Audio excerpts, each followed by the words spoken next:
get started. All right. So how are y'all doing today? Doing good. How are you? I'm doing okay. Good. So we are going to talk about one of my favorite topics, which is for sale by owners and expired listings. They're similar and yet they're very different in terms of like what you look and the approach that I would take when I was working, trying to get listings for either of them. My approach with for sale by owners was different in the fact that generally a for sale by owner has to fail for a little while first. Whereas in an expired listing, they've already failed. So they're generally going to put their house back on the market within the first 1 to 2 weeks. Okay. I've seen sometimes they already have somebody in mind before their house even expires. It just depends on how much they're paying attention to what's going on. I have talked to sellers that didn't even know their house expired because their agent didn't know or didn't inform them, and they didn't keep up with the paperwork or what. It's a little bit more automated now because now everything, it's like gives you alerts and warnings and stuff like that. When I first started, it was in 1997, and we didn't have the type of systems in place to let you know that, hey, this house is gonna expire in 3 weeks or it's gonna expire in 2 weeks. So with expired listings, let's start with that. We'll talk about expireds and then we'll kind of go into for sale by owners and kind of share a little bit along the way the differences between the two. But for the most part, my marketing, and you're welcome to kind of look through these things. I brought this stuff to kind of share and let you guys look through. But I put a plan together, and it's a long plan. It didn't start as a long plan. It started just as like one letter or one postcard or whatever like that, and then it evolved, and then I kept adding to it and adding to it. There've been different studies that show that it takes somebody 7 to 8 times to hear from you before they realize that who you are, okay? There's a lot of agents that will make a phone call the first day it expires, or they'll send a letter the first day it expires, and then that's it. That's all they do. And for the most part, that doesn't work. That's not very effective. I've tried that. It's just, it's not, you're getting lost in a sea of other people's mailings. I used to send out letters in white envelopes with a label on it, run through a postage meter or bulk mail or pre-sorted mail. And if it seems like junk, it's gonna be treated like junk. And so I'm one of those people that sort my mail over the garbage can. As soon as I walk in, we live in a little condo and our garbage can is like right by the front door. As soon as I walk in the thing, if I see, okay, it's got a business, Prudential, State Farm, something like that I don't do business with, and I'm not looking to change, then it's gonna go straight in the garbage can. It's nothing against those companies, it's just the fact I'm not looking for that, so why am I gonna waste my time spending time and energy opening and sorting through mail when I know that I have no interest in it, at least at this point in my life. And so I would deliberately not put my name or our company on the return address. I would just put the return address itself, 1234 Main Street, whatever like that, so to increase that curiosity. But like I said, when I started, I made a lot of mistakes. And then I read this book. It's called The Ultimate Sales Letter by a guy named Dan Kennedy. He's one of the best copywriters in the world. He's been doing this for, I think, over 30, 40 years, maybe 50 years now at this point. But I definitely recommend this book. It's on Audible. It's an old book, like I said, and it's got a lot of stuff that seems very elementary in it, but it works. And it still works to this day. When I re-put my package together a couple of years back, I incorporated a lot of the same stuff. There's a lot of techniques you can use for writing your letters that are going to be much more effective than just a sales pitch. People don't want to be sold. One of the examples I use is that if I go to a department store, let's say for instance I'm looking for something like, say, I always use the example like a blue golf shirt, and I walk in the front door. As soon as I walk in the door, someone's going to greet me, right? And they're going to say, hey, how can I help you? And automatically my not defense, but my answer is, I'm sorry? Default. Yes, default response is, no thank you, I'm just looking.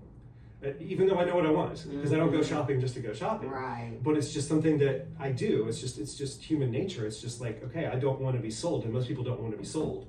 So how do you get people to lower that guard down? And if you study the scripts that are done, or I guess they refer to them now as dialogues, that a lot of the top sales trainers and stuff are using, they're questions. But then they come back and they ask a question the second time, but they reword it, or even a third time, because you've got to let people to let their guard down. They don't want to be sold. So how can you come from contribution? How can you come to try to help them rather than them feel like you're trying to sell them something. Mm-hmm. So when I walk in the store, I feel like they're trying to sell me something. So Right. my guard is up and I'm saying, no, I can't. I'll walk around the store for 5 or 10 minutes. I won't find what I'm looking for. I'll go back and find that exact same salesperson. I'll say, hey, by the way, can you tell me where the blue golf shirt is? They'll solve my problem in like about 2 minutes. And yet I could have avoided all that if I just would have said, yes, you can help me at the Right. start. But at the same time, that's just how most people are. And so you have to figure out how to get past what I call the gatekeeper in the brain, which is what holds us back, which is what stops people from saying, yes, you can help me. They don't want to go through that. Same thing is, and I know we're not talking about open houses today, but my philosophy on an open house changed. When I first started, I tried to get them to sign in as soon as they walked in the door. You know, have a table right at the front. You know, you're not getting past here unless you sign in. Well, I got everybody to sign in, but the problem was I was getting a lot of fake information and illegible information. MickeyMouse.com, 123 Main Street, 555-1212. You know, or they would write it in a way that I couldn't read it intentionally. And so, because I hadn't built that rapport, I hadn't built that trust yet. Mm-hmm. So you've got to get them to lower their guard on their own. So I took the opposite approach and started letting them come in, letting them look.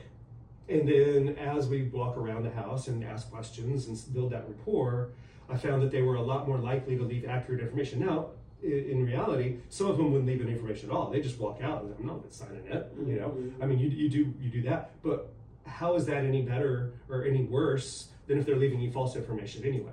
So to me, I like to build that rapport. I found that I got a better response and more people would leave accurate information once they kind of let their guard down. Mm-hmm. Same thing goes with for sale by owners and expired listings. There's a lot of agents out there that will try to say you're not going to succeed because the success rate for sale by owner is very low. It's about 10% of them selling their property on their own. They just have to realize that on their own. You're not going to convince somebody they're not going to sell their house on their own. They're going to go in defense mechanism and they're going to go think, you're against me. Yeah. Versus coming from contribution and saying, Mr. Miss Seller, here's the seller's disclosure. I don't know if you know that, but this is required by law that you complete this and you give it to the buyer, before they purchase your house. And by doing things like that, you're actually helping them. Maybe hold an open house for sale by owner. I don't know if anyone's ever thought about that. No, That's something that you can is a do good to help them, opportunity. because their open houses, according to the National Association of Realtors, are successful about 1% of the time. Okay, as far as an open house being successful as that house selling. But where the opportunity is that there's a lot of people out there that's where they begin their home search. And so that's the opportunity for you to get in front of them, to explain how you're able to help them solve their problems, and then hopefully they decide to hire you as their agent because they need help. And again, if you can, the longer your conversation goes with them, and I know sometimes it's uncomfortable, especially over the phone, or especially for me. I didn't like being on the phone for a long time. It felt awkward. It felt, I didn't want to be that type. But the longer that you're on there with them, the better your chances of converting that. Because they don't want to go through that again. It's painful for them too. And once you start thinking about it from that perspective and just asking questions. My script, I'm happy if you want to send me an email, I'm happy to forward you the script that I used. It's just questions. There's nothing too exciting about it. I mean, it's just asking them, what do you think your previous agent did or didn't do that led to the house selling or not selling? Why didn't it sell? What do you think they did well? What do you think that they should have done differently that maybe would have caused it to sell? Because once you find out what their issues are, their pain points, then maybe you can come in and show them how you're different. You have to, in this industry, you have to be able to spin things a certain direction. And when you go on an appointment, when I first started, I was an individual agent. I wasn't on a team. I didn't have a team, but I just started as a sole independent agent. And so when I went, I had to explain the difference because my best success rates were against when somebody had a team or had an assistant or somebody else, because I could say, you're only going to deal with me. Mm-hmm. And so if you're an independent agent, then that can be your dialogue. That needs to be what you say when you go in there. However, as I evolved and I grew and built a team, well, then it was like, hey, you get 7 people for the price of 1. We've got somebody that's going to specialize in making your flyer that does it much better than me, because I'm not a Canva guy, and we didn't even have Canva back then. But, right. Exactly. So good things happening. But but show that, hey, you're not the specialist in every area. Here my listing coordinator is going to call you once a week, and they're going to give you an update of who showed the house, what their feedback was, so that we can make adjustments should that be necessary. Because obviously, if the house isn't selling, we got to do something. there's something that's causing it to sell. Is it the price? Is it the condition?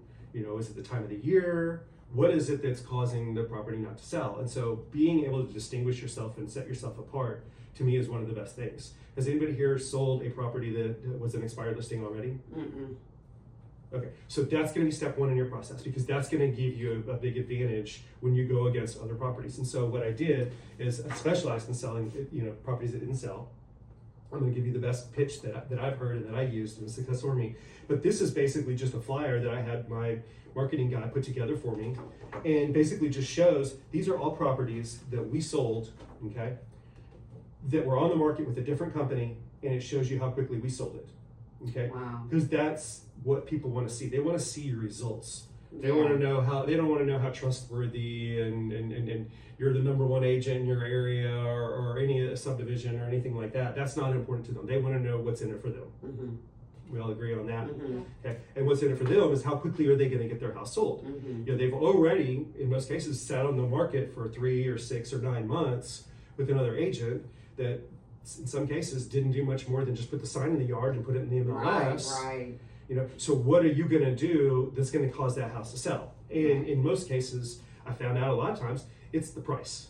But in a lot of other cases, I found that the agent just didn't do a very good job marketing the property. Mm-hmm. And here's some examples. Here's one. I love this one right here. This is just a postcard I put together. This was the house in the MLS when I first saw it that was listed by another agent. Oh, wow. This was the house, the picture of the same property. Okay, this house was sold. We sold it in 2 days. Wow. But it was on the market for 110 days with the previous agent. So you can buy grass or you can buy a house. Yeah. Exactly, and I understand what they're trying to do here. They're Yeah. trying to show you the size of the lot, Yeah. but that's the not first photo. not your first photo. Right. Exactly. This is something that we did. As my ex-wife and I, we put together this book. We actually wrote this book. It's called Swipe Right, but it was to differentiate, to show the comparison for if you were to put yourself on an online dating site, the same thing as as the first picture in the MLS. If your first picture isn't any good, nobody's going to swipe to the second picture. They're going to go on to the next property. So it's crucial that you have a good first picture, call it the money shot, because if you don't, then they're going to skip your property. And so a lot of houses, people are looking for ways to eliminate properties to go see, especially agents. I mean, if somebody's got, and I don't know how many listings there are right now in the MLS, but if you got, say, 5,000 listings, and you've got, and you've got to narrow that down. And first we narrow it down by price, then we narrow it down by area, then we narrow it by bedrooms and baths and and location, and we narrow it all down. But still, in many cases, you might have 30, 40 different properties to show. You're not going to show 30, hopefully you're not going to show 30 to 40 properties. That's going to take you weeks. But, you want to narrow it down. But in a lot of cases, we would just sit down in a room like this, pull up the properties on the monitor, and just go through it. I once had a client, and we've had 50 properties that were possibilities. He was an investor. And he said, let's pull them up. And we pulled them up, and he narrowed it down to 2 that he wanted to look at within about 30, 45 minutes of just flipping through the pictures. So the pictures are going to be one of the most important things. The other thing that I'll say is that a lot of agents don't put the details. They don't put descriptions by their pictures. I think that's a big mistake. You want to invoke emotion. Houses are sold on emotion, and then they're justified with logic. Can you upload a video on the Flex MLS with the property or no? I don't know about that. Okay. You'll need to double check with them as far as what is allowed and what's not allowed. I know Okay. there's certain things like you can't put where your sign is in it to where that they can see it's branded, and there's a lot of different factors Yeah, as far as that goes. Yeah. We used a thing called Matterport, which is Okay. like a 3D tour. And Oh, we were okay. able to allow links, but there were, and again, this is in Houston, so it's a different MLS, Yes. but we were allowed to do that, but there were stipulations where you couldn't be marketing yourself, you couldn't be marketing your company, even like in the background, stuff like that, as far as the so that's why sign. you see a lot of So pictures yes, on there. so just check out the rules and Yeah. regulations through the board. Yeah. Especially depending on which board you are. I figure you're E-Car, but Yeah, we do have E-Car. some people that are C-Par and some that are PAR and some that are neighbors. Okay. So since we have 4 different MLSs, you just want to check in the restrictions as far as that goes. Yeah. But definitely that's a great thing, which leads to one of the things that we used when we were marketing those properties, and it led to a lot of appointments, or not appointments, but a lot of conversions on those appointments, was that I'd actually buy 2 domain names for each listing before I even went on the appointment, okay? So I've secured the appointment, whether it be for sale by owner, expired listing, someone in my sphere, however I got the listing appointment. I buy 2 domain names because they only cost about $12.50 or something like that through GoDaddy, pretty inexpensive way to market. But I buy their address.com and I buy their address3d.com. First one went to a single property website, okay? These were available to us through HAR, but there's other sources that are available to you if it's not available through the MLS. And last time I checked, I think someone told me that we didn't have that option here, or at least they weren't aware of it.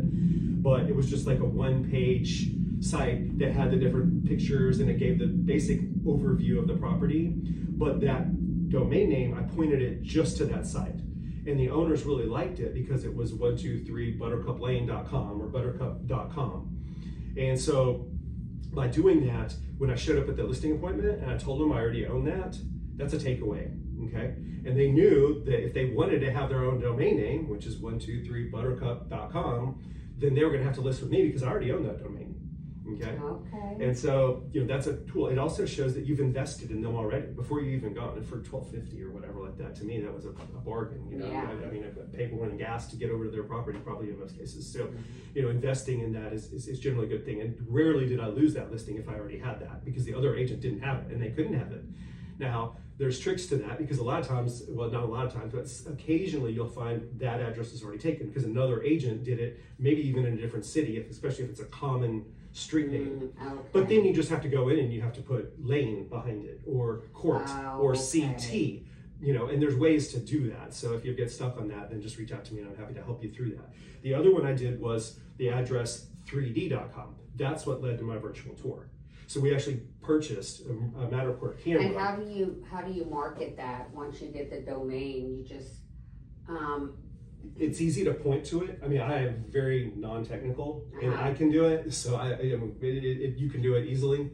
But basically, you're just pointing it to the actual website because, like, if you had let's just say you had a property on eCar, and your domain or the address is going to be flex MLS.473298. It doesn't make sense. Right. Okay, it's not going to be like the address. But you can go in and you can purchase the domain from GoDaddy or any other source. It doesn't have to be GoDaddy. It's just that's the one that I just happen to use. right. But by doing that, you point that, which is the one that you purchased, which would be the 123buttercup or whatever .com. You point that to the other one. Does that make sense? Have you ever used like Bitly or anything like that? You know how they shorten. You might have a really long URL, and then basically what it's doing is it's consolidating it down to much shorter. Now the Bitly ones don't make any sense either, but they're a whole lot more condensed. Okay. But if you actually spend the money to purchase it, then you can point it to whatever you want it to go to. Okay, like any website or something? Correct. Okay. And so, or landing page or whatever you want. So here's an example. This is a letter that I would send out. This is a postcard through a company called Send Out Cards, okay? You can actually put whatever picture you want on it. There's a service fee. I don't know what it costs now because I haven't used it in several years. But when I went to the properties, I'd go by and I'll explain what I did for expired listings in a second. But this is a picture I took of an expired listing. Okay, I can't use the one that's in the MLS. If I use the one in MLS, I can get in trouble for that because I'm taking somebody else's pictures, which is, not copyrighted, but they have the rights to those photos. So I can't do that. So I had to take my own picture. Okay. But I would just go when I went to their house and dropped off my expired packet, and I'll explain how I did that and what I did with it. I'd take a picture of the front. And I don't know why this one doesn't have, but I would generally put a sold banner on the top of it, top corner. It would say sold to basically say that, hey, if I took your listing, I'm going to sell it. But in here, I have a couple examples where it basically shows you here www.10817royalpines.com. So I purchased that. That led to a website, and then they could see it just went to their property rather than like if I put my own website, it's going to lead to all my properties. So now I'm involving them in competition. Right. Here, there's no competition. If somebody goes to that, and you can put that on a rider if you want. There's companies that'll do the rider for you. So where you can just put that on top and you can just change it out each time. Sign, Or you can put it on your flyer. Yeah, absolutely. Oh, okay. Okay, that's how you market it. Yeah, Okay, absolutely. okay. And you give that to them because you want Okay. them sharing that domain name, and they're proud of it because it's their address. Yeah. So those are opportunities for you, when you're doing expireds. But for instance, a couple things you want to know about expireds. Number one, December 31st at midnight is the time more properties expire than any other time of the year. Okay, agents just set it up. Most agents set up their listings to expire at the end of the month. Generally, they set up 6-month listings or so, but generally what I would do is if I went on a listing and it was before the 15th, I would set it up as basically a 6.5-month listing. If it came after the 15th, it'd be basically like a 5.5-month listing. But that was just me personally. I'm not saying you need to do it that way. That's just how I structured my business when I was selling. But the 31st is the busiest of the year. So I always worked on January the 1st. I know that sounds crazy, but it worked. And so I got this idea out of a book that I read. It's called The Compound Effect by a guy named Darren Hardy. He is a successful business coach. He used to be the CEO of a magazine called Success Magazine. But he tells a story in the Compound Effect about how when he became a real estate agent back when he turned 18 years old, he was in Southern California. And he would actually go knock on the doors rather than calling, which is what everybody else is doing. Okay, all your other agents are calling because you can call and be a whole lot more effective. But as far as efficient, you're going to be able to talk to a whole lot more people, especially the ones that use these dialers and things like that. They can make a lot of calls. But instead, I took the opposite approach and actually showed up in person. And I basically just took his idea. Y'all familiar with R&D? Heard the term R&D? No one's ever heard that term? And most people think it means research and development. Okay, because it does, like in a lot of different industries, it's like great research. Well, in real estate, we call it R&D because it means rob and duplicate. If you can find an idea somewhere else, you want to take it and implement it. I'm not saying copy what the person in the office next to you is doing. That's not cool. But if you can take an idea that somebody else is doing elsewhere and incorporate it in your business, you're not hurting anybody. You're just basically helping yourself. And all ideas are taken from somewhere else anyway. Yeah. I've heard at one time that all ideas are taken either from the Bible or from Jim Rohn. So basically they're just recycled and just different ideas. Okay. But what Darren did when he turned 18 years old, he would go and he'd actually knock on the doors because when properties pop up at 12:01, they're gonna expire, and so you can pull on the thing. I would actually stay up. And it sounds kind of cheesy or whatever like that, but I'd actually stay up till midnight, not to watch the ball drop or to hang out, but see what the gold mine was or potential gold mine was, because especially in areas like Houston, I mean, there's literally hundreds of homes that expire. And so I had to spend New Year's Day going around and knocking on the doors. I'd wait until 9. Okay, anyway, go back to this story before I get too far off track. He would actually show up at their door at 6:30 in the morning and knock on their door and let them know. I wouldn't do that. Yeah. I would get shot. I would seriously get shot in Texas. Especially You after can't do Yeah, You right. can't. Oh man, the dog's barking, the kids are up. Yeah. So I'm choosing somebody, but it ain't you. but what he did is he took a sign similar to this. This one cost me about $2-3 online. I mean, if you buy them in bulk, and I bought them like 100, 200 at a time because I was doing this on an everyday basis. It was one of my best sources of lead generation. And so you can get these pretty inexpensively. And so what I do is I'd get these, but I wouldn't go until about 9 or 10 o'clock. But what he would do is he'd knock on the door, say, hey, Mr. and Mrs. Seller, my name's Darren Hardy. I'm with ABC Real Estate Company. I saw that your property expired at midnight last night. I want to apply for the job of selling your home. Oh, by the way, if you decide to hire me, you're going to need that. And he simply hand them the sign. Take a And I thought, that's brilliant. Why reinvent the wheel? Why reinvent the wheel when it's already working for somebody else? So I started doing the exact same thing. I took it and incorporated it. So I didn't go at 6:30 in the morning. I went around 10 o'clock in the morning. I started doing it then. But it works. It doesn't work every time. Don't get the idea. That's a lot of Because people. you are going to get some people that are very disgruntled or aggravated and saying, listen, I've had so many people call, please stop calling. I've had that happen to me yesterday when I texted somebody, because I did try to call first, because that's the best contact. But then I texted and said, hi, I'm Helen Norris Toohey. I'm an agent. I seen that you were clicking on an ad. Is there any questions, or may I help you? Are you looking to move anytime soon? Do you have kids? And this was their response: stop. Literally. They think you But- might be automated too. So I was like, okay, first rejection. and I got that. And I got that sometimes. But here's how I got around that. Okay. And this works, not all the time, but it does a lot of the time. And so once I knock on the door, they're like, well, you're the 30th person that's contacted me today or whatever like that. Because they're angry, they're upset, their phone's been ringing off the wall. You get a lot. So I would just kind of step back and say, oh, that's interesting. How many people actually took the time to show up at your doorstep this morning? And then, boom, that just lowers the guard. And generally they'd get a little bit of a grin, and then I'd know, okay, my foot's in the door. And then it's just, Mr. and Mrs. Seller, well, why do you think your house didn't sell the first time? Well, our agent didn't do anything besides, let them get that anger out, let them get that and vent, and just ask questions. Because if I come in and I try to sell you, you're going to back out. You don't want to be sold. Most people don't want to be sold. That's the reason I go back to that department store. You want to ask questions. Yes, because that lets them self-discover. They have to self-discover. You're not going to convince someone to do something they don't want to do. I mean, you don't. Even if you're the best at your scripts and stuff like, you're not going to convince people that that's something that they don't want to do. Yeah. So they have to self-discover and realize, and they have to understand what sets you apart. How are you different? And if you can't articulate that, then it's going to be a hard battle. But it's not hard to do. You just have to come up with a plan to figure out, okay, how are you different from what the previous agent did? Well, we had guarantees. If you didn't sell it in a certain price, we had a cancellation guarantee. That cost you nothing. You can implement that today. Okay, just basically, if you're unhappy and you don't think I'm doing what I said I was going to do, you've got the right to fire me. Now, I request that you give me a week to straighten it out if there's just if there's a miscommunication or something like that. But I always offered that, and it works because then they knew they weren't locked into an agreement.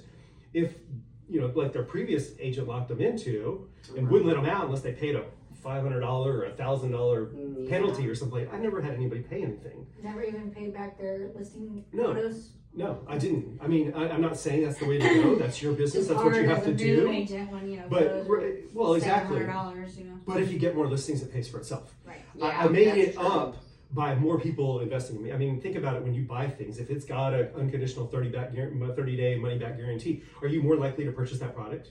Mm-hmm. Okay, I buy stuff all the time. I never return anything. My wife returns everything. I don't return anything. It's not worth my time. It's not. I buy we just bought these little watermelon That's like my things. sister. Even if she doesn't use it, it'll sit there like, I didn't like it or it's not working for me, but she will not return it. I'm like, go, you got a receipt for it, but she just says, girl, got so much going on. It takes too much time. It depends on the cost of it. Now, if I got a $300 something, then yeah, I might return it. But a $10, but like a $10 something, I'm not going to go and drive over to Amazon and put it, or go to Whole Foods and put it in a box and ship it. My time is more valuable than that. Yeah. And so, but when you're selling a house, that's a pretty good guarantee. And like I said, anybody can use that. It doesn't cost you anything. So why not incorporate that in your listing agreement? If they know there's an easy exit, you need a copy of it or whatever, I'm happy to share. Yeah. But that's something that can set you apart from what other people are doing. A lot of people will let you out of their listing. A lot of people will let you out of the listing if you pay a termination penalty. But I didn't require that because I knew that I would make it up on the back end, and I did. Did I have anybody occasionally cancel and I'd already invested money and then they ended up listing with somebody else or something like that? Yes, but very seldom, because we did what we said we were going to do, and generally most of the time it ended up paying off. So yeah, you may get something where you end up losing, but you have to look at the whole picture.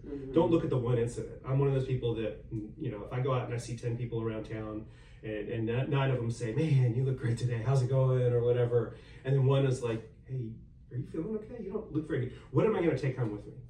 What am I going to remember when I get home at night? I'm going to focus on that one that wasn't, even though 90% said, hey, you look great, or whatever. It's just a tendency to focus on that. We can't focus on that. You got to focus on the whole thing, and you'll see that you're going to get more listings. You're going to get more if you can add to your value proposition. Now, as a new agent, when you go on the MLS and you see a whole thing of like, square footage and schools, and where does all that come in at? Is that something you have to research on that property? Like as far as like every little detail, square footages? Well, you can get your square footages from the tax rolls. I mean, you just have to document your source. You can get it from an old appraisal, or if you have the builder's plans, you can use any of those. You just have to document where you got that source. Or you can get, in a lot of cases where I've had someone say, well, we know this house is bigger than that. Okay, that's fine. Let's hire an appraiser to come out. They don't have to do a full appraisal. They'll just do the measurement. Okay, I don't want that liability. I never did any kind of measurements of properties. Yeah, We can do it. You don't want to do that. You don't want that But even liability. like, it would go down to 2 pages and there's like different sources and information. I'm like, how does the agent know all of that? Usually a history, they'll look at the last MLS. Oh, okay, Right, so you sold. can get it from the, someone else's MLS? The previous. You be can. very careful about doing that. Yeah. Yeah, I would be careful about doing it because you don't know if they're right. Right. But Okay. generally, the 3 sources that we used are either going to be the tax appraisal, Okay. which a lot of times I found out was low, and that's the reason we would get a measurement because they Okay. say, "Oh, I know it's not." Different appraisers, different people are going to measure differently. Some are going to measure from the exterior, and then they're going to subtract what they think is the size of the walls. Other people are going to measure from the inside. They're going to, so depending on how you measure, you could come up with a different answer. And so that's why you just have to document the source. Okay. So, but going back to this is that you want to come up with your examples because like on this is very powerful when I'm saying, okay, this house was listed, it was on the market for 174 days, we sold it in 69 days. Okay, Oh, wow. here's what we did different. We took a different picture of the front. We enhanced it. We took more pictures. We added more descriptions. We did a lot of things differently to market the property because that's in some cases that's what it is. Some cases actually inflated the price. I mean that sounds crazy. Yeah. But to me, price markers are very important. I learned this back in probably 2002, 2003, my first experience with Realtor.com. I signed up for their program. Didn't get a lot of results from it. Don't recommend it. But at the time, No. I realized that the way that people searched on there at that time, it's different now. But you had to search in the increments that they had available. And so, like from $100,000 and less, it was like in $5,000 increments.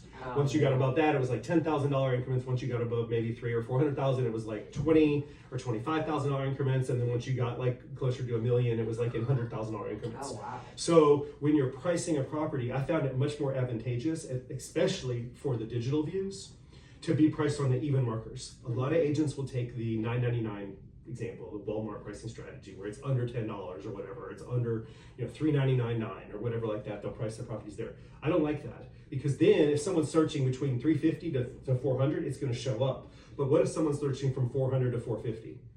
I just doubled the exposure by pricing it at $400,000. So in some cases, I would actually take the price if I thought it was reasonable.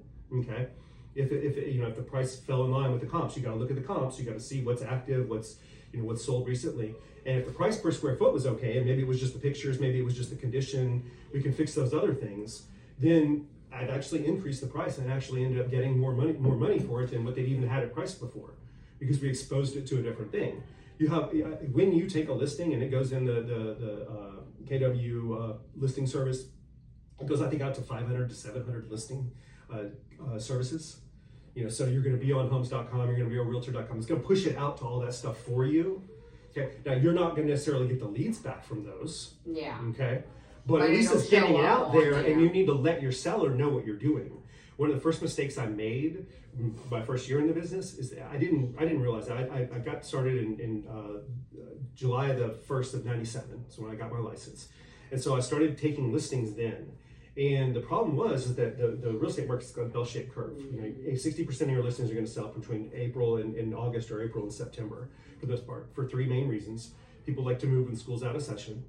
Okay. The properties generally show better because the grass is green, the flowers are blooming, the trees are full. It just shows better. And the third reason is that there's generally more hours in the day to show. It's light until 8, 9 o'clock at night, so you can show that. Whereas in December, it gets dark at 5, or here, 4:15 or 4:45. I mean, it gets dark so early. So although you can still show, nobody does because you can't see the exterior of the house. Mm-hmm. So you're condensing that time period down. So what you want to focus on is how can you get this property exposed to as many buyers as possible via, online, through the MLS. Because if you don't have a good first picture, they're not going to go to the second picture. If they don't go to those pictures and they don't see what you've got. I've had people put the pool as their first picture, and in some cases that's the best thing to put. But as a consumer, my first thought is, what's wrong with the front of the house? Why are you showing me something else? I've seen people show the living room first, and it might be a great living room, and in some cases that might be the best thing to do. But I've seen a lot of agents make the mistake of putting that picture first because they liked that picture. Whereas then that makes people question, well, what's wrong with the front? Why are they doing that? In some cases, you want to do that because there's nothing good about the front. But most of the time, you want to show, you want to lead with the first picture being the front of the house, and it needs to be a good picture. So, I'm definitely in favor of hiring a professional for doing those pictures for you. Like a drone or something like that. All that stuff can definitely work in your favor to the more that you can do, the more that you can demonstrate how you're going to go above and beyond what everybody else is doing. If you did do those pictures in like drone, you would actually do a domain for that, since you can't. I never did a domain separate for a drone. Okay, because drone, unless you're doing like a video, that's something different. Okay. Okay, but like as far as like just the drone going up and taking a picture of what that looks like, in the MLS. Absolutely. Yeah. Absolutely. But the videos you would do a domain for. Yes. Okay. And it really wasn't a video as much as it was like 3D tour. Okay. And that's through a company like Matterport, or there's other companies or like that Addy, do. I think it is, that does like the video for you. Yeah, you can do like a video, or you can do a 3D tour. The difference with 3D tour is, if you've ever seen one of those, like I had a camera, and basically we would put it on a tripod, and then it would do a 360. In other words, I had to hide around the corner, push the button on the camera or whatever like that, then go hide around the corner. It would rotate, took about 30-45 seconds. Then I'd run back out, and then it tells you to move the camera. You move it about 6 to 10 feet, and then it does it, and then it stitches it all together. That's the technology that they're selling. There's a subscription for that. So you don't have to do anything. Exactly. I mean, you could hire somebody to do that for you. Yeah, absolutely. So that's basically kind of how that works. So going back to the for sale, the expireds, here's something that we did. We wrote this book. Guess how much this book cost to self-publish? We self-published it. We did not use a publisher, but guess how much on Amazon? $15? No, like per copy. How much do you think I paid per copy? $3. It was less than $3. I think it was like $2.14 or something like that. To have this. This is a great business card. You can send this in the mail to them. Now all of a sudden I position myself as an expert in selling properties that didn't sell the first time. And in it, you can, there's a company, it's called Authorify, and I've used them before, and here's a sample of one of the books that we bought from them. Okay, but you can also buy for sale by owners or expired books. If you don't want to spend the time doing that took a lot of time to do that. Yeah. But I hadn't written a book before, so I wanted to do that. Yeah. I wanted the experience, and I wanted it to be my own thing. But let's just say you don't have the time to do it, or you want to start by finding something like this. This is a neat program that I think it's called Authorify, and they'll sell you, and you buy a subscription, and then you get a certain number of books that are included in that subscription. But you can edit the books any way you want. So we did edit this. Okay, I did edit this. When I did it, changed it enough to put my own fingerprints on it, so that it wasn't just a ghostwriter writing something for me, because I just felt better about that personally. But you don't even have to do that. You can. They sell you the rights to it. You can certainly use something like this, whether it be for sale by owner, whether it be expired listing. But to me, something like that is much more powerful than you just putting a little letter in a thing, or making a simple phone call and trying to sell yourself in terms of selling the property. So what I did with the sign is, if, for instance, they weren't there, then I had a packet, and my packet's actually in this binder. But I left this note in a manila envelope, actually one of those polyurethane or whatever envelopes. But I'd leave it there on their doorstep, because I found that probably about a third of them were home during the day, because most of the time I did this during the business days, because Monday through Friday I do it on Saturday or Sunday too sometimes. But for the most part, being out there 5 out of 7 days of the week, a lot of people are working during the day, so I would still leave the packet there, and sometimes that would result in it. But this is the little note that I left that was attached to this, so they'd know that it would make sense. You kind of tied it together, and then I had my marketing materials with it, which was examples of stuff like this or whatnot. This right here is my book. This is the book that I used to send out. It probably cost me somewhere around $100. If I took somebody through that, probably more than that. If they went through and got each of these different mailings from me, and I have all sorts of different things. There's one, this is pretty old at this point, but there's one that I had my daughter do for me, and basically just she even created a business card for her, to do it.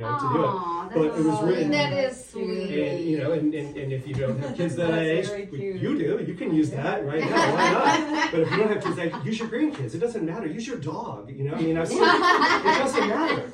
But it's just, I got 2 of those. it's just about getting past the gatekeeper in the break. Yeah. Okay, they're getting bombarded. Most of the people I went to, they're getting, oh, you're the 30th person I've talked to today. Yeah. You know?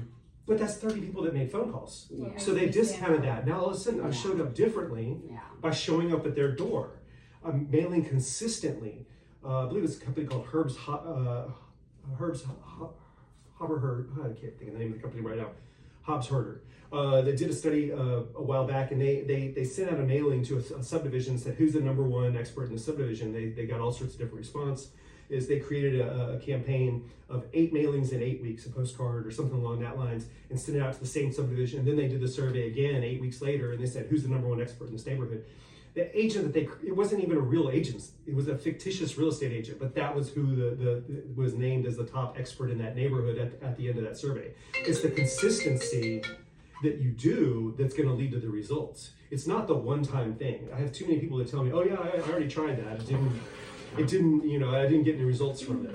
Well, how many did you send? Well, I sent out 50 postcards. I said, well, that's not going to get you those results unless you're just lucky. I tracked mine. I studied the marketing. For years, I studied guys like Dan Kennedy and things like that. And you've got about a 0.5% response, meaning that I'd have to send out 200 postcards just to get one response. Now, that one response doesn't mean it's a listing. Okay, that means it's a response. That's maybe just somebody saying, hey, I want to know what the value of my home is. It's not a high thing, but you got to look at what your return is. That's the most important thing. What is your return on the investment? You sell one house around here, our average commission in our office is over $10,500. Yeah, it's nice. So that's going to pay for my next, even though I'm sending out all this stuff, one at a time, not sending out the book like that, but it's going to be over time, it's going to lead to results. And so, you just have to be consistent about it, and you have to know this is the long game. It's not going to be a quick thing. Yes, you will have results. We've knocked on a door before, and they said they didn't even know that their house had expired. Like, yes, we want this back on the market. Can you meet with us this afternoon? Absolutely, Mr. and Mrs. Seller. I'll move some stuff around. I will be here. What time you want me here? And that will happen the more that you do it. But don't expect that to happen every time, because it's not going to. You have a lot of no's before you get to that yes. But the more that you can distinguish yourself from what everybody else is doing, the better results that you're going to have. And so it's a trial and error. I'm going to have a much better results as far as percentage-wise contacting for sale by owners that expires than it will if I'm just door knocking the subdivision. Because if I'm just door knocking the subdivision, well, what percentage of those people are actually thinking about making a move? Only about 6.5% of the population is going to make a move this year. So if we know that going into it, it's not a very high percentage rate, but if we know that 100% of expired listings want to sell their house, or let's just say 75 for the sake of some people are just testing out the market, still I'm going to have a much higher percentage of conversion rate, knowing that. And so, but by being selective in what you're going after, but to me, favorite listings were outside of my sphere, were a referral business where you already come pre-sold. Expired listings, it's definitely one of my probably top one other than that, because they're basically essentially raising their hand. They're saying, hey, I need to sell my house. Yeah. And I've already failed, unlike a for sale by owner. Yeah. For sale by owners, they have to fail for a while. They have to realize that, hey, this is a lot more difficult than what I thought it was going to be. I thought I was just going to have to put the sign in the yard, add in the newspaper or on social media or whatever like that, and people are going to flock to my house. And they're a lot of times disillusioned. Oh yeah, I've had 14 people come by and they all said it was great, and I keep waiting for my offer, and it hasn't happened yet, but they think that that's going to happen. And it takes time for them to realize that's not what's happening. People that are out there looking at open houses, a lot of times they're curious, they're nosy neighbors. Yeah. Yes, they can potentially be home buyers, but nobody walks into, even according to NAR, 1% of open houses sell at the open house. I mean, it doesn't happen. Meaning, if I had one house open and I held it open every weekend, I'd have to hold it open 2 years to likely sell that property. Yeah. Every weekend for 2 years. Who wants to do that? And so for sale by owner, depending on their motivation, if they need to be, they have a job transfer and they need to be in Seattle in a month from now. I guess there people are thinking, okay, well, I can sell my house within 30 days, but you have to also communicate with them. If you're thinking about selling, it's usually 3 to 6 months. You need to start thinking that now, because, Absolutely. and that's what I've been sharing on my social media. And then homeowners insurance and how you can, bypass a lot of premiums, just kind of getting their attention. But it's a misconception with them. Oh, well, sellers are, there's a lot of buyers. Well, now it's coming out that there's a lot of sellers, but not enough buyers to fit those sellers. Absolutely. So, that's and the people thing. don't know that either because they're not in the market, the information we're getting. So there's people putting on the market, but where are the buyers at? And that's what I'm getting as well. Yeah, it's all about supply and demand. Everything Yeah. goes back to supply and demand. And the All these properties now, apartments are going up. People can't afford these big down payments or closing costs, but there are, lenders that are willing to help with that too. well, and what you see in certain areas is the cost to lease is actually less than the cost to purchase. Yes. And in that case, why, as a consumer, do I want to take the risk that maybe I'm gonna have to replace my air conditioner when I can just lease? And then that's the landlord's fault. I mean, our problem. Right. What they have to do with it. That's it. We need a new roof. That's not my problem anymore. That's the landlord's problem.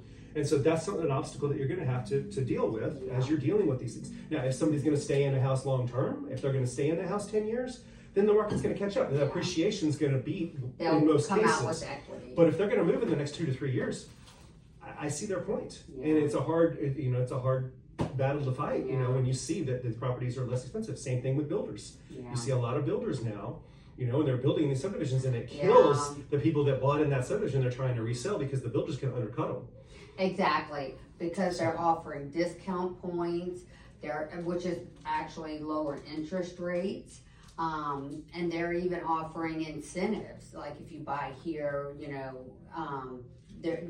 other words, sellers can't compete when it comes to that because builders can do that. So when I go, and I don't have the one that I used for sale by owners, but basically my strategy with a for sale by owner versus expired was I flip-flopped the content in terms of a lot of the letters are rewritten. It's very easy to write a letter to a for sale by owner or to an expired and use the same information, not necessarily the same testimonials because it's a little bit different. But by using the same kind of ideas and just my average statistics and things like that, you can utilize a lot of the same stuff. But I would put my best stuff first when I was targeting expired listing, whereas I would kind of build it up on a for sale by owner, if that makes sense. Okay, because I know that the for sale by owner, it's going to take them time to realize, hey, this is a lot more difficult than I thought. And I might not be able to sell this house in the time that I want. And I really do need to be in Denver by, the middle of next month or by the, whenever it is that they need to be there. And so my content got better and better. Not that I ever tried to start with bad content, but just some letters work better than others. The more knowledgeable you got. Yeah, so I put my better stuff on expired because I knew I probably had a week or two to beat out other agents, and I would feed it really quickly. Whereas it was a lot longer process with the for sale by owner. So I just kind of built up and tried to kind of come from contribution. We created a first aid kit for sale by owners, where we would include like a seller's disclosure and a couple other little forms that they might need, some ideas on where they might want to market their listing, just general stuff that would generally help them. I mean, we actually did try to help them, because then if you do that, then generally they're going to come to the point to where they don't succeed, and then they say, well, this guy tried to help me versus all these other agents that tried to tell me I couldn't do it. Because that's what a lot of people are doing. They're trying to say, hey, this is a lot harder than what you think it's going to be, and you should just go ahead and list with me. Well, they don't want to hear that. They want to believe that they can do it, and you need to let them know that they can do it. And in some Or to cases, be they there can. to keep checking up on them. Yeah. Hey, this is, Sally Sue, and we talked. I just wanted to see how you're doing with your selling of your home. Is there anything I can do? Because like you were saying, and so many people do say, they're never, and this is statistics, going to say yes sometime, more likely on the first, conversation. You have to continue to follow up, which is why you want to, check in with them every 2-3 weeks and not be burdensome via text or an email or sending them something about a community event that's going on. It keeps you in the forefront of their mind. I'm not being able to do this, what do I have to lose? You know. Well, and from what I've learned is that you want to follow up in half the time they tell you.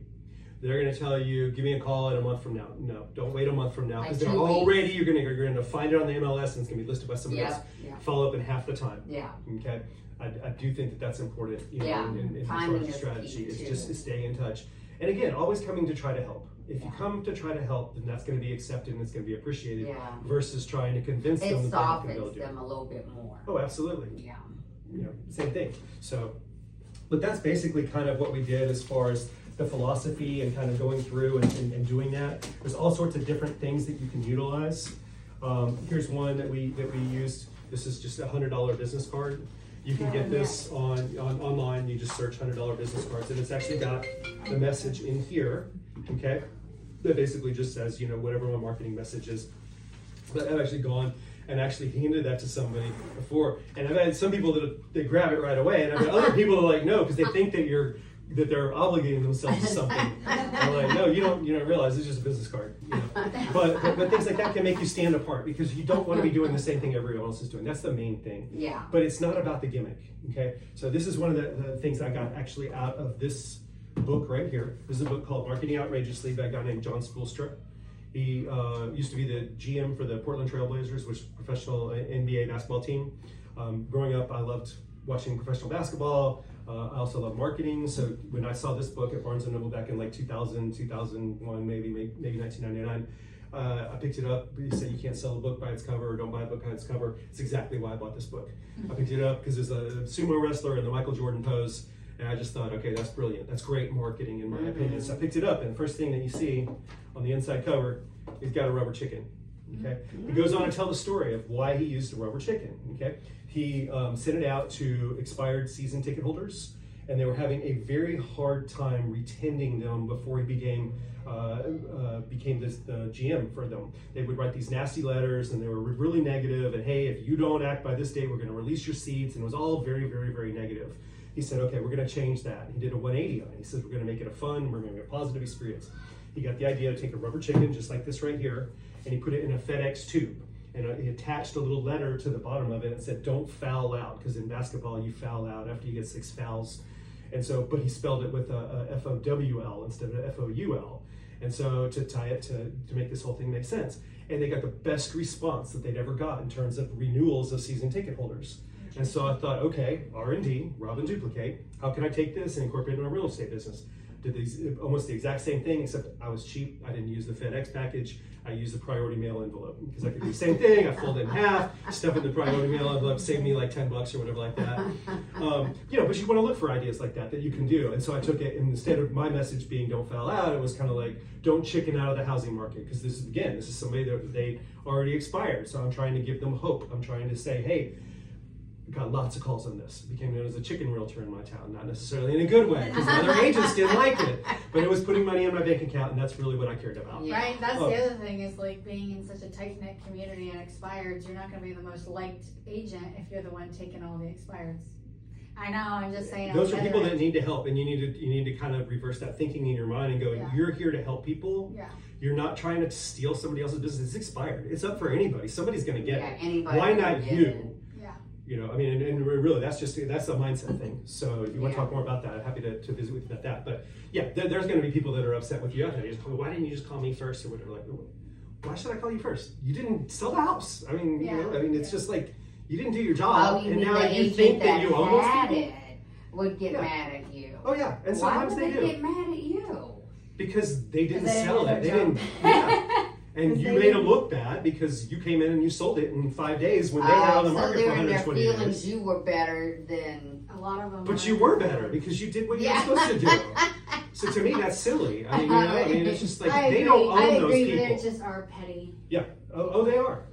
Oh, absolutely. I mean, I did have a target run back for a while when I was doing a lot of this kind of stuff like that because it was unconventional. It was outside the box thinking, and people didn't like it. You record Yeah, that's not yourself. professional. I was told that before. That's not professional. It's like, well, it is It professional. actually is professional. If you're putting money in your bank account, that's exactly the Right. definition of professional. Right. You know, so You're I don't know doing what else something is. right. But, you know, but it was, yeah, but most people, they liked it. Most people laughed. I did get a couple of emails or nasty emails from people that, you know, from potential clients or whatever, people that received it. I would never list with house with you because this, fine. I don't want you to list my house with you. Obviously, you're not someone that I want to work with. Right. You know, thank you. You know, thank you for I being mean, you honest. saved me a lot of trouble there. When I got more responses, and two of them I'll share real quickly that I thought were really funny, is I got this letter from this, or no, I got a phone call from this elderly gentleman, and he called me and he says, man, I just want to let you know I got that chicken, and no matter what I did, I could not get it to taste good. He said, I boiled it,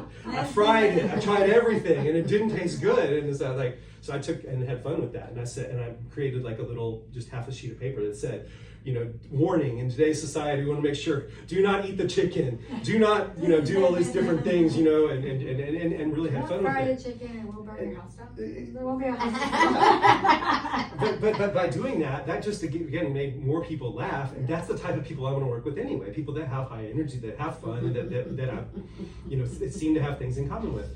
But I had another one where one of my buyer's agents went and was showing houses.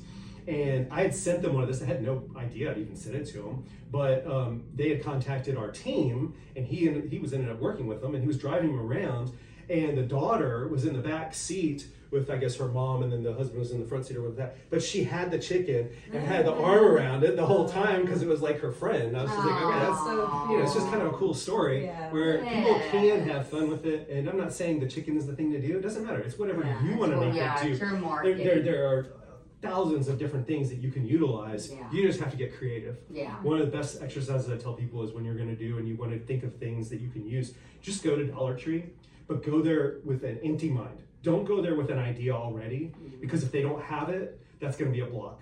It's hard to get past that. I've gone there before. Okay, I'm going to get this monkey or something, and then they don't have it, and then I'm stuck, and then I'm having to start all over. Just go in there and go and just look around and go, wow, okay, here's something. I can get this. It costs me $1.25 now. It used to be $1, but I can get a bunch of these and I can incorporate it and then figure it out. And if you can't figure it out, just use ChatGPT. I mean, this stuff didn't even exist. Yeah. But there's all sorts of these things. I got these little aliens one time, and then it was just like, came up with the idea for marketing that's out of this world.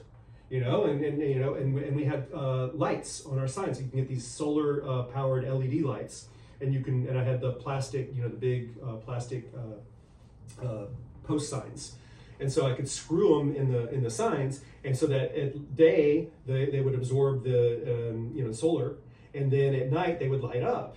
And so we would say we would actually market your house 24 hours a day, you know, by doing that. And it's just, it cost me $10 per sign or something like that for these lights. They're not expensive, but it was something that nobody else was doing. Right. And that's the main thing in this industry. You just want to show them that you're doing stuff that somebody else isn't doing. Yeah, Because that's what they want to know. Whether it's the reason the house sells or not, that's neither here nor there. They need to just see that you're distinguishing yourself from what the other agents are doing. Because if they think you're going to do the same thing as they are, why should I hire you? If you're just going to come in here, you're going to put your sign in the yard, you're going to put them else. I already went through that. Why do I want to go through that same thing all over again? It just doesn't make sense. Yeah. So Yeah. we are at 10:30. Unfortunately, I have an appointment in Destin that I got to get back to, so I need to leave here in about 5 minutes. But if you guys have any questions, I'm happy to open it up for questions and stuff like that. Hopefully it gives you some good Yeah, it does. And ideas. definitely I love the domain thing for the You know video. why I'm coming.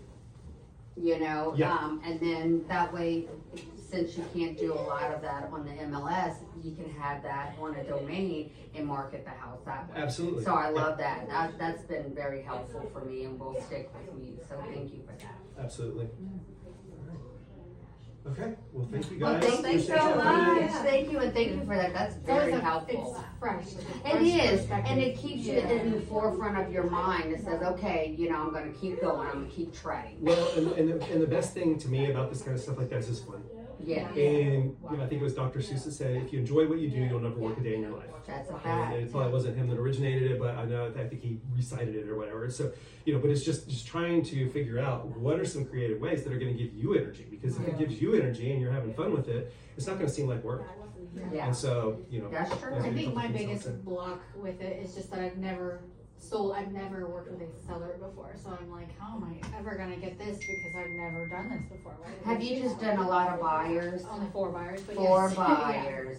I know it's a whole different ball game with the sellers versus buyers. I just feel Because like even people that I've talked to that have those lead apps, they'll say start with buyers. It's the easiest thing ever. I think sellers are the easiest. It's obtaining them, which just seems so far. It just feels like a reach. I don't know. Just because I don't have the portfolio behind me, I need to be better about saying we as in Keller Williams. Yes. And that's how I started. Same thing, exactly. Just rely on the company statistics. That's what's gonna help you. You know, we have 500 and something listings right now. I can get you the exact number if you wanna know, why is that important to you, Mr. and Mrs. Seller? Because when they come to us, then we obviously, number one, because we profit share, we wanna sell our own listings. That's what incentive that our agents have because they profit share. Okay, so you've got 300 agents that are gonna be working to try to help you get your house sold. Okay, I mean, things like that are gonna be able to, it's just putting those tidbits together. It doesn't matter that you've worked with, just get testimonials from your clients. Eventually that's gonna turn into, if you do a good job for a buyer, eventually they're gonna introduce you to a seller. Yeah. And that's what you have to Yeah. know. I've sold a $30,000, $40,000, $50,000 condo before for an old lady, and it turned into parlayed into 5, 6 different deals because her kids saw I took good care of her. And all of a sudden they said, hey, we need to sell our house. Oh, by the way, we need to buy a house. Oh, great. Oh, and we have some friends that need to buy a house. Oh, and they need to sell their house too. And you can see how that works. Yeah. All right. Well, thank you guys. Thank for you coming so this morning. much. You got I some good stuff. appreciate your time. I'm gonna scan that because I don't have anything in June for